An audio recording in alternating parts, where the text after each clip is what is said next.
नमस्कार दोस्तों, हमारे शॉर्टहैंड लैब प्रयागराज चैनल पे आप सबका बहुत बहुत स्वागत है। यहाँ पर मैं आप सबको एक इलाहाबाद हाईकोर्ट APS के बेस्ड पे लीगल डिक्टेशन प्रोवाइड करूँगा। डिक्टेशन जो है 534 वर्ड का है, तो आप सभी डिक्टेशन को जरूर लिखें और यदि चैनल पर नए हैं तो चैनल को सब्सक्राइब जरूर कर लें। और इसके डिस्क्रिप्शन बॉक्स में टेलीग्राम और फेसबुक का लिंक दिया गया है, तो वहाँ से भी आप सब जुड़ जाएँ। ओके, तो 5 second remaining.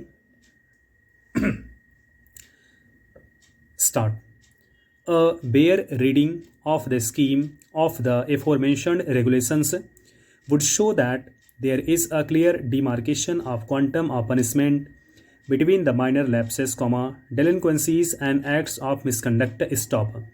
It is evident that having regard to the nature of acts of omission and commission, the punishment prescribed for minor lapses and delinquencies, ostensibly not having perpetual effect, have been made non-appealable in comparison to the punishments for acts of misconduct, which include recovery of whole or a part of pecuniary loss, exceeding rupees 50, caused to the corporation, withholding of increments for a specific period, termination of services, removal, etc., which can all be characterized as major punishments. Stop. Precisely for this reason, all punishments falling in the latter category have been made appealable. Stop.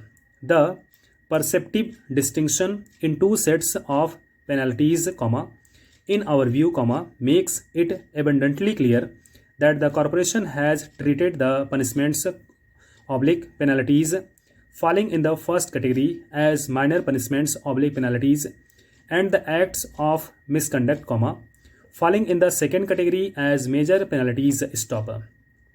We may, however, hasten to add that it cannot be laid as a hard and fast rule that stoppage of increments, with or without hazed over it, is always to be treated as a major penalty, necessitating regular inquiry. Stop.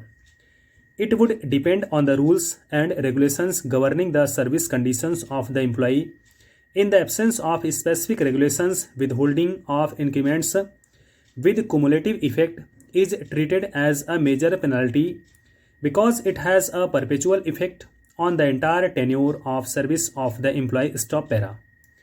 Be that as it may, we are of the opinion that in the light of our interpretation of the aforenoted regulations, the imposition of penalty wide composite order dated 19th December, 1989, directing recovery of loss of rupees 16,903.41 and stoppage of 3 increments with cumulative effect, is a major penalty, clearly envisaging a regular inquiry before punishing the respondent. Stop. Since admittedly this procedure was not followed, the High Court was justified in coming to the conclusion that imposition of the impugned penalty without holding inquiry was illegal and without jurisdiction. Stop.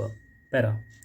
Before parting with the case, we may also deal with the submission of learned counsel for the appellants that a remedy by way of an appeal being available to the respondents, the High Court ought not to have entertained his petition filed under Articles 226/227 of the Constitution. Stop. There is no gainsaying that in a given case, the High Court may not entertain a writ petition under Article 226 of the Constitution on the ground of availability of an alternative remedy, but the said rule cannot be said to be of universal application. Stop. The rule of exclusion of writ jurisdiction due to availability of an alternative remedy is a rule of discretion and not one of compulsion. Stop. In the instant case, though it is true that the penalty order impugned in the writ petition was appealable in terms of the aforenoted regulations, but having coming to the conclusion that the order was per se illegal, being violative of the principles of natural justice, it cannot be said that the High Court fell into an error in entertaining the writ petition filed by the respondent stop. Okay, आप सब इस dictation को 4 से 5 बार जरूर लिखिएगा, जिससे जो है प्रॉपर इसकी आउटलाइन और एक्यूरेसी जो है मेंटेन हो जाए. Okay, thank you so much.